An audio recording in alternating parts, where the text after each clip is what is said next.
सर्वप्रथम इयत्ता 5वीच्या सर्व चिमुकल्या विद्यार्थ्यांना सप्रेम नमस्कार. सर्वांचं आपल्या YouTube चॅनलवर सहर्ष स्वागत आहे.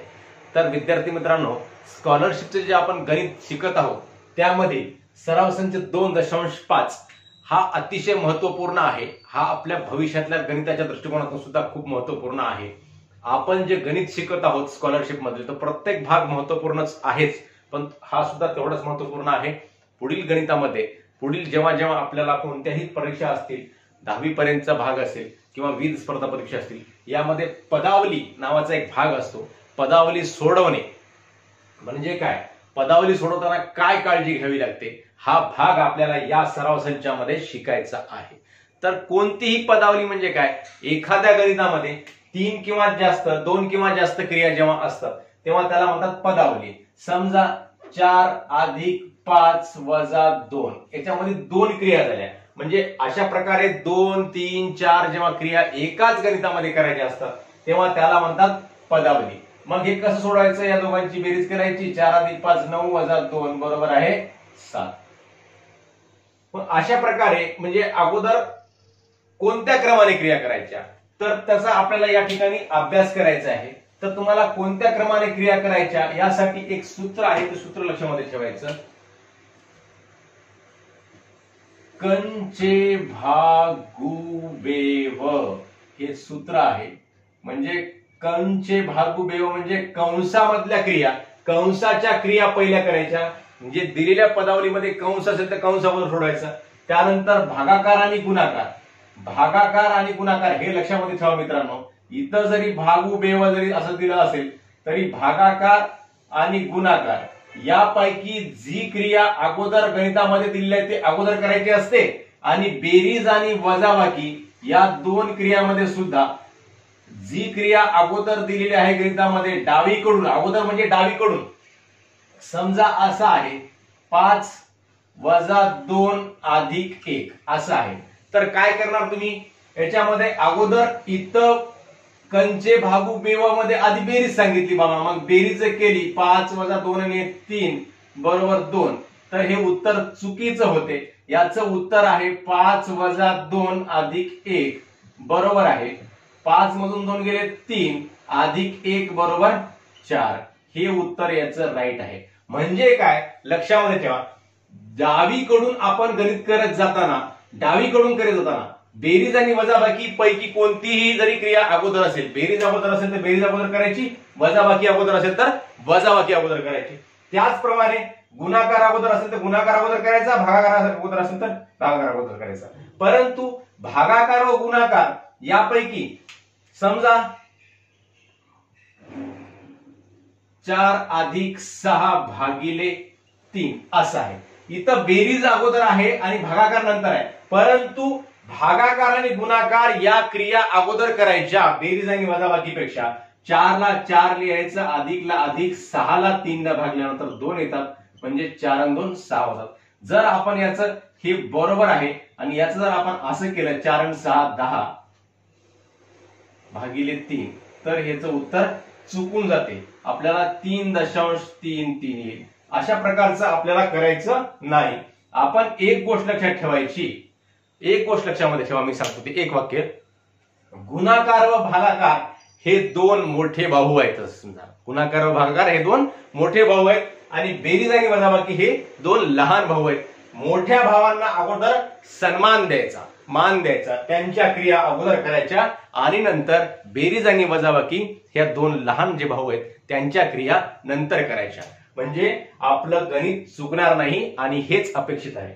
आणि यांच्यामधला क्रम जो अगोदर क्रम येईल, जसं तुम्हाला इथे सांगितलं वजाबाकीचा क्रम अगोदर आला तरी वजाबाकीच अगोदर करायची आणि नंतर बेरीज करायची. जर समजा इथे जर अगोदर बेरीज असली असती तर अगोदर बेरीज करून नंतर वजाबाकी केली असती.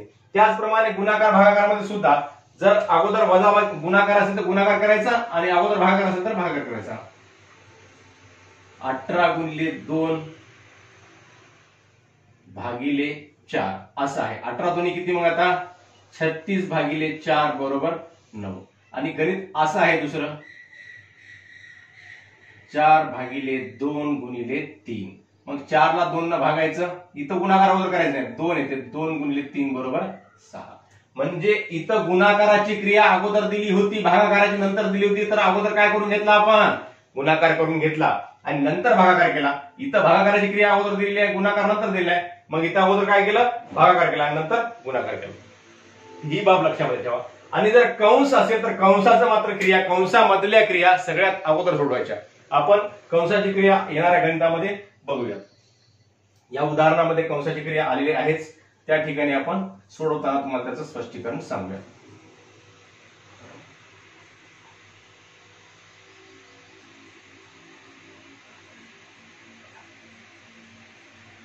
तर मुलांनो, या ठिकाणी पहिल्याच उदाहरणामध्ये काय सांगितलंय, 39 वजा 27 अधिक 25. मग 39 आता इथं बघा, वजाबाकी अगोदर आली नंतर बेरीज आली, परंतु दिलेल्या क्रमानंच करायचं. ते वजाबाकी जरी अगोदर आली असेल तरी वजाबाकी अगोदर करायची, नंतर बेरीज करायची. म्हणजे काय होते बघा, 39 वजा 27 अधिक 25, म्हणजे 39 वजा 27 यांची वजाबाकी अगोदर करायची. 9 मधून 7 गेले 2, 3 मधून 2 गेला 1, 12 अधिक 25 बरोबर आहे 5 आणि 2 7, 2 आणि 1 3. तर याचं उत्तर येते 37 अशा प्रकारे. आता 16 गुणिले 2 वजा 9 याचं उत्तर काय येते, 16 गुणिले 2 वजा 9. आता इथं वजाबाकी सुद्धा आहे आणि गुणाकार सुद्धा आहे, परंतु वजाबाकी आणि बेरीज पेक्षा गुणाकार व भागाकार हे कसे आहेत, मोठे आहेत, मोठे भाऊ आहेत तुम्हाला सांगितलं. मग याच्यामधली क्रिया गुणाकाराच्या अगोदर करायची. 16 दोन्ही 32 वजा 9 बरोबर आहे 23. 32 मधून 9 गेले तर 23 राहतं. आणि इकडचं उत्तर आहे 7 अधिक 35 भागिले 5. इकडचा प्रश्न कोणता आहे, 7 अधिक 35 भागिले 5. आता या ठिकाणी तर 7 आहे आणि अधिक आहे, मग हे अधिक अगोदर करायचं का नाही, तुम्हाला सांगितलं अधिक बेरीज आणि वजाबाकी हे कसे आहेत, लहान भाऊ आहेत, आणि गुणाकार आणि भागाकार हे कसे आहेत तर मोठे भाऊ आहेत. मग यांची क्रिया अगोदर करायची. 35 भागिले 5 बरोबर आहे 7 ला 7, 35 ला 5 ने भागलं, 5 1 5, 5 2 10, 5 3 15, 5 4 20, 5 5 25, 5 6 30, 5 7 35. किती होतात, 7 अधिक 7 बरोबर 14 होतात. म्हणजे याचं उत्तर 14 आलं. इकडच्याचं याचं उत्तर आलं 14 आणि हे आलं 23. मग 23 मोठा का 14 मोठा, कोणती संख्या मोठी, जिकडची संख्या मोठी तिकडं काय असतात, आपले 2 टोकं असतात. 2 टोकं कोणीकडे न्यायचे, मग 23 कडे. म्हणजे हे चिन्ह या ठिकाणी वापरलं पाहिजे. हे कोणतं चिन्ह आहे, च्या पेक्षा लहान. म्हणजे 23 च्या पेक्षा लहान कसं आहे, 14 आहे, म्हणून चिन्ह कोणते येते, मग हे च्या पेक्षा लहानचं चिन्ह येते. च्या पेक्षा लहान, 23 च्या पेक्षा लहान 14. त्याचं वाचन असं करायचं, 23 च्या पेक्षा लहान 14. किंवा दुसऱ्या भाषेमध्ये तुम्ही कोणी कोणी असंही शिकवतात, 23 मोठा आहे 14 पेक्षा, असंही वाचन करता येते. किंवा 23 च्या पेक्षा लहान 14 असंही वाचन करता येते. दोन्ही प्रकारे वाचन करता येते. ते फक्त समजून घ्यायचं, याचं उत्तर काढायचं, याचं उत्तर काढायचं, दोघांच्या मध्ये चिन्ह कोणतं द्यायचं, बाबा बरोबर आहे का दोन्ही संख्या, बरोबर इकडचं उत्तर आणि इकडचं उत्तर दोन्ही जर 23 आले असते तर बरोबर आलं असतं. आता हे तर चिन्ह आपल्या गणितामध्ये वापरामध्ये येतच नाही, परंतु हे च्यापेक्षा लहान आहे आणि हे च्यापेक्षा मोठा आहे. आता अक्षराचा वापर कसा करायचा, कोणताही गुणधर्म सांगण्यासाठी अक्षराचा सुद्धा वापर करता येतो. जसं इथं सांगितलं, समजा 1 गुणिले 0 बरोबर आहे 0, म्हणजे कोणत्याही संख्येला 0 न गुणलं तर गुणाकार काय येतो, 0 येतो. हे सांगण्यासाठी या ठिकाणी अक्षराचा वापर केला. 1 गुणिले 0 बरोबर 0. तसं या ठिकाणी कशाचा वापर केला, 1 गुणिले 1 बरोबर a. यामध्ये उदाहरण अक्षर वापरलेलं आहे, कोणतं, ए अक्षर वापरलेलं आहे. आणि अक्षर वापरून कोणता गुणधर्म खाली कोणत्या पर्यायातून दिसून येतो, याच्यामध्ये गुणधर्म कोणता दिसतंय, गुणाकाराचा गुणधर्म आहे. पण कोणता गुणधर्म आहे, म्हणजे ए हे काय आहे, कोणतीही एक संख्या आहे, त्या संख्येला 1 न गुणलं, म्हणजे कोणत्याही संख्येत 1 मिळवला आहे का या ठिकाणी, तर नाही. इथं बेरीज आहे का, नाही. काय आहे, गुणाकार आहे, म्हणजे याला पुढे वाचायची सुद्धा गरज नाही. कोणत्याही संख्येस 1 न भागलं काय या ठिकाणी, नाही, याला सुद्धा वाचण्याची गरज नाही. कोणत्याही संख्येस 1 ने गुणलं, हा कोणत्याही संख्येला 1 न गुणलं, बरोबर. गुणले असता येणारा गुणाकार 1 येतो. या संख्येला 1 न गुणलं तर येणारा गुणाकार 1 आला का बाबा, या ठिकाणी नाही आला, तर किती आला, ए आला, म्हणजे हे सुद्धा चुकीचं आहे. येणारा गुणाकार 1 आला का, नाही. चौथा पर्याय बघा, कोणत्याही संख्येस 1 ने गुणले असता येणारा गुणाकार त्या संख्ये एवढाच असते. आता कोणत्याही संख्येला 1 न गुणला असता येणारा गुणाकार त्या संख्ये एवढाच. म्हणजे समजा a च्या ऐवजी आपण 5 वापरू. 5 गुणिले 1 बरोबर 5 होते की नाही रे मुलांनो? तर होते. म्हणजे कोणत्याही संख्येला समजा 12 जरी लिहिलं, 12 गुणिले 1 बरोबर 12. 12च्या ऐवजी या ठिकाणी काय वापरलेलं आहे? a वापरलेला आहे. म्हणजे कोणत्याही संख्येला 1 न गुणलं तर गुणाकार काय येतो? तेवढाच, त्या संख्ये एवढाच येतो. हा गुणधर्म या ठिकाणी अक्षर वापरून सांगितलेला आहे. तर हे आपण समजून घेतलं पाहिजे. मग ह्या 12च्या ऐवजी किंवा 5च्या ऐवजी या ठिकाणी काय वापरण्यात आले मुलांनो? तर a वापरण्यात आले. म्हणजेच चौथा गुणधर्म हा जो सांगितलेला आहे हा बरोबर आहे. कोणत्याही संख्येस 1 ने गुणले असता येणारा गुणाकार त्या संख्ये एवढाच असतो. म्हणजे कोणत्याही संख्येस 1 ने गुणले असता येणारा गुणाकार ह्या संख्ये एवढाच असतो. म्हणजे कोणत्याही संख्येला 1 ने गुणले गुणाकार तेवढाच येतो. ही बाब आपल्याला माहित आहेच. त्याचा या ठिकाणी अक्षर वापरून इथं लिहिलेलं आहे. तर अक्षर वापरून आपल्याला गुणधर्म लिहिता येतात. हा सुद्धा भाग आपल्याला या सराव संचामध्ये बघायचा आहे. पुढचा प्रश्न आहे, n बरोबर 7 व p बरोबर 4 असेल तर 4 गुणिले n भागिले p. तुम्हाला सांगितलं गुणाकार व भागाकार ज्या क्रमाने आलेले आहेत त्या क्रमाने सोडवायचे. 4 गुणिले n ची किंमत किती सांगितली? 7. आता बघा हे 4 गुणिले n जसं लिहू आपण. 4 गुणिले n भागिले p. मग n ची किंमत किती आहे? 7 आहे. मग 4 गुणिले n च्या ऐवजी 7 भागिलेला भागिले आणि p च्या ऐवजी किती? 4. मग 4 7 किती? 4 7 28 भागिले 4 बरोबर आहे. 28 ला 4 ना पुन्हा उत्तर किती येते? 7 येते. 4 गुणिले n भागिले p बरोबर किती? 4 25 4 24 4 7 28 28 भागिले 4 4 25 4 24 4 7 28. तर पर्याय क्रमांक 3 आपला उत्तर किती येते? 7 येते. पुढचा प्रश्न आहे, खाली दिलेल्या पदावलीत चौकटीत क्रमाने कोणती योग्य चिन्हे येते? कोणतं चिन्ह घेतल्यानंतर याचं उत्तर 19 येते? पहिलं 39 दिलं, पुन्हा एक रिक्त चौकोन दिला, पुन्हा 3 दिलं, पुन्हा रिक्त चौकोन दिला, पुन्हा 10 दिलं, पुन्हा रिक्त चौकोन दिला, पुन्हा 4 दिलं, बरोबर आहे 19. म्हणजे 39 भागिले 3. आता हे करून बघावं लागेल आपल्याला. प्रत्येक चिन्ह ठेवून बघावे लागतील. पहिला पर्याय ठेवून बघितला 39 भागिले 3. आता हे चिन्ह इथे ठेवायचं भागिले 3. नंतर याच्याऐवजी अधिक घ्यायचं या डब्यामध्ये, अधिक 10 आणि शेवटी वजा 4. इथं काय घेतलं? वजा घेतलं. आता याची किंमत काय होते? 39 ला 3 भागल्याने किती येतात? 13. 13 अधिक 10 वजा 4. 13 आणि 10 किती? 23 वजा 4 बरोबर 19. हेच आलं उत्तर याचं. 23 वजा 4. 39 भागिले 3 13. 13 अधिक 10 39 भागिले 3 13. 13 अधिक 10 23. 23 वजा 4 13 अधिक 10 वजा 4. 23 वजा 4 किती आलं? 19 आलं. दुसरं संख्या घेतलं, दुसरा क्रम घेतला इथं. 39 भागिले 3 13. 13 वजा 10 3. 3 अधिक 4 7 होतात. इथं तिसरा क्रम घेतला 39 अधिक 3 42. 42 वजा 10 32. 32 अधिक 32 भागिले 4 4 8 32 8 येते उत्तर. चौथा क्रम घेतला 39 वजा 3 36 होतात. 36 भागिले 10 3.6 होतात आणि अधिक 4. तर हे क्रम याचा येत नाही बरोबर. म्हणजे सॉरी 39 वजा 3 इथं भागाकाराचा जर अगोदर केला समजा, म्हणजे हे आपलं उत्तर बरोबर आहे. पुढचे पर्याय बघण्याची आपल्याला आवश्यकता नाही. पर्याय क्रमांक 1 बरोबर आहे. म्हणजे काय येते? इथं भागिले येते, इथं येते अधिक येते आणि इथं येते वजा.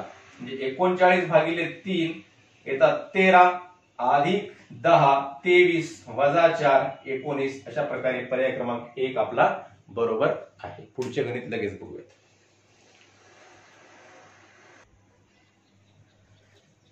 तर विद्यार्थी मित्रांनो, सराव संच 2.5 मधला पुढचा प्रश्न 6वा आहे. 54 भागिले 6 अधिक 12 गुणिले 8/4 हे कंसामध्ये दिलेले आहेत, बरोबर किती? तुम्हाला सांगितलं होतं कंचे भागू बेव. कंचे भागू बेव म्हणजे अगोदर काय करायचा? कंस सोडवायचा.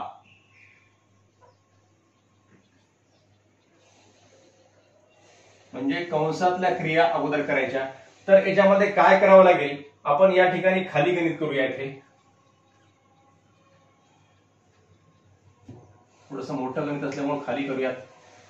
54/6 अधिक 12 गुणिले 8/4.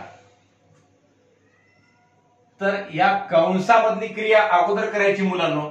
54 ला 54 लिहायचं, भागिलेला भागिले, 6 ला 6, अधिकला अधिक, 12 ला 12, गुणिलेला गुणिले आणि 8/4 हा कंस अगोदर सोडून घ्यायचा. मग कंस सोडवण्यासाठी याच्यामध्ये क्रिया करावं होते. 8 ला 4 ला भागाला किती येते भागाकार? 4 1 4, 4 2 8 म्हणजे 2चा भाग जातो या ठिकाणी, म्हणून 2 उत्तर येते. आता काय करायचं? कंचे भागू बेव म्हणजे अगोदर भागाकार गुणाकार करायचा, नंतर बेरीज वजाबाकी नंतर करायची. तुम्हाला सांगितलं, पुन्हा पुन्हा सांगतो, भागाकार गुणाकार हे कसे आहेत? मोठे भाऊ. बेरीज वजाबाकी कसे आहेत? लहान भाऊ.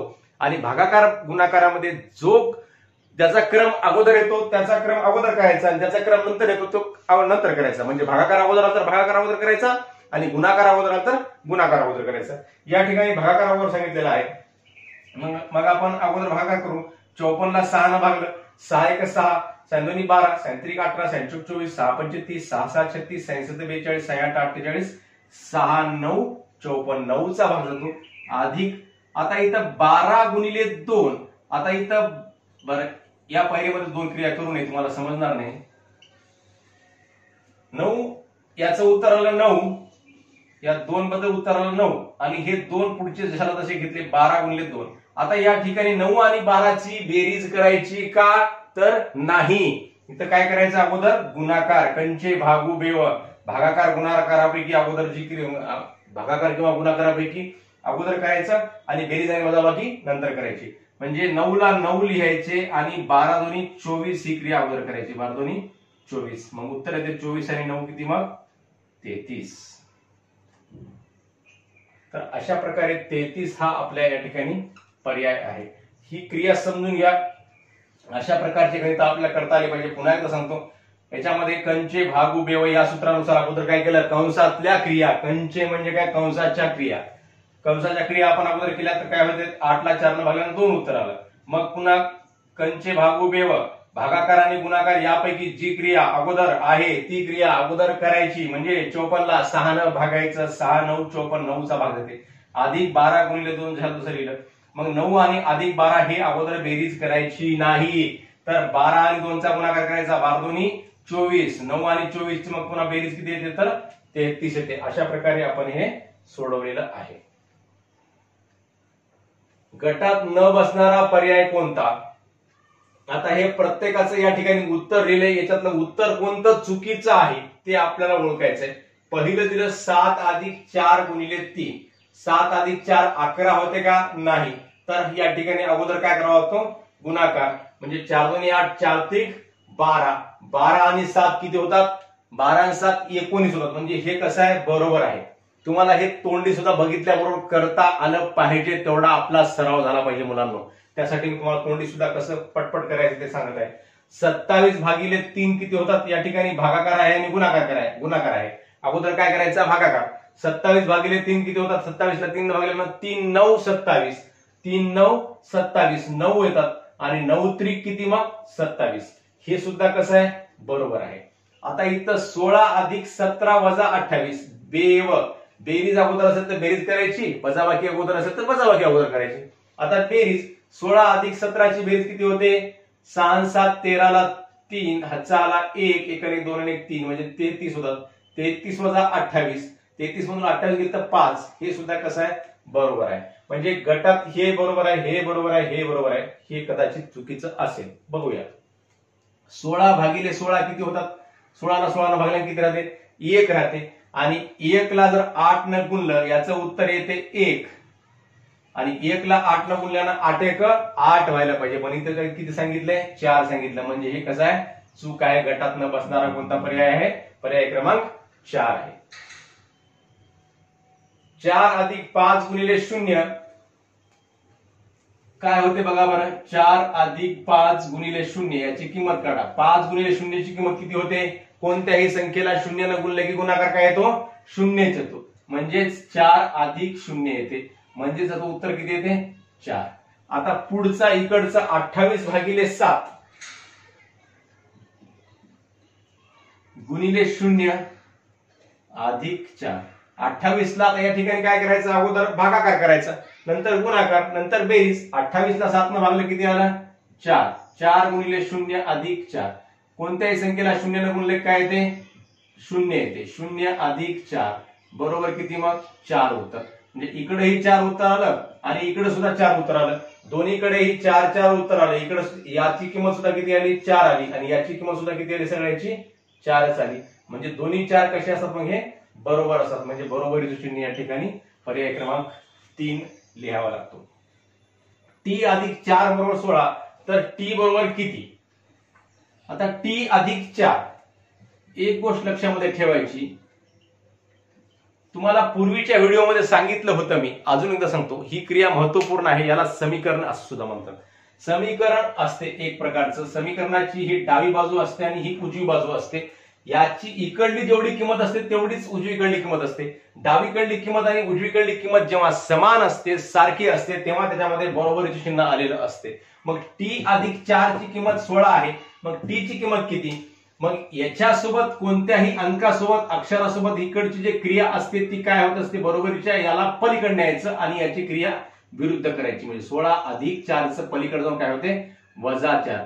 म्हणून टी बरोबर आहे 16 मधून 4 गेले तर 12. अशा प्रकारे उत्तर काढायचं असते. समजा हेच गणित असं आहे. टी वजा 4 बरोबर आहे 7. तर याला कसं काढणार मग तुम्ही? टी बरोबरला बरोबर -4 चं पलीकडे जाऊन काय झालं? +4. 7 अधिक 4 बरोबर 11.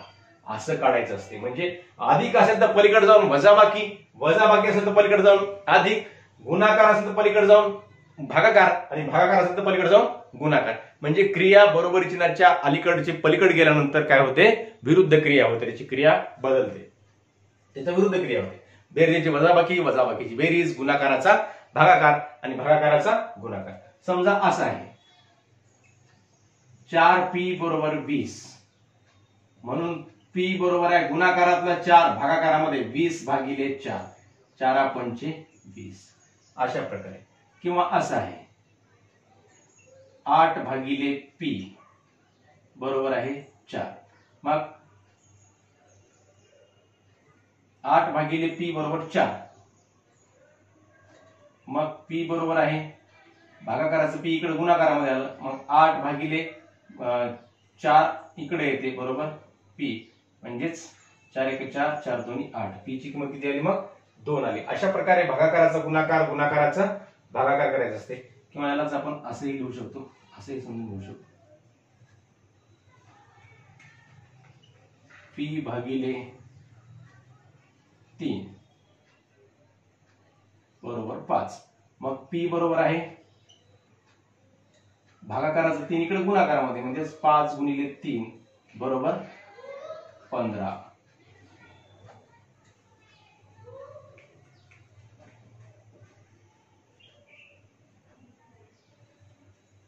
पाच गुणिले 3 बरोबर आहे 15. म्हणजे भागाकारामध्ये जे 3 होतं ते बरोबरीच्या चिन्हाच्या पलीकडे गेलं तर काय झालं? गुणाकार झालं. बेरजेची वजाबाकी झाली, वजाबाकीची बेरीज झाली, गुणाकाराचा भागाकार झाला आणि भागाकाराचा गुणाकार झाला. हा भाग इथं समजून घ्या. तुम्हाला या ठिकाणी हे सर्व भाग मी समजून सांगत आहे. जो समीकरणाचा भाग असतो, जो 10वी पर्यंत तुम्हाला उपयोगी पडतो, कोणत्याही गणितामध्ये उपयोगी पडतो. तर अशा प्रकारे जेव्हा अक्षरासोबत एखादा अंक येतो तेव्हा त्याच्यामध्ये जे क्रिया असते ते बरोबरी चिन्हाच्या अलीकडे पलीकडे केल्यानंतर त्याची क्रिया विरुद्ध क्रिया होते. बेरजेची वजाबाकी, वजाबाकीची बेरीज, गुणाकाराचा भागाकार आणि भागाकाराचा गुणाकार. हे पुन्हा पुन्हा मी तुम्हाला सांगत आहे. तर पुढचा शेवटचा प्रश्न. मग याचं उत्तर किती आलं? टी बरोबर किती? 12.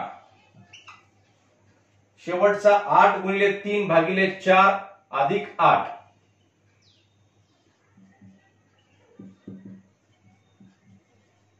क्रमाक्रमाने क्रिया 8 त्रिक 24 भागिले 4 अधिक 8. आता 24 ला 4 न भागलं 4 सख 24 अधिक 8 6 आणि 8 14. 14 हे उत्तर या ठिकाणी आलेलं आहे.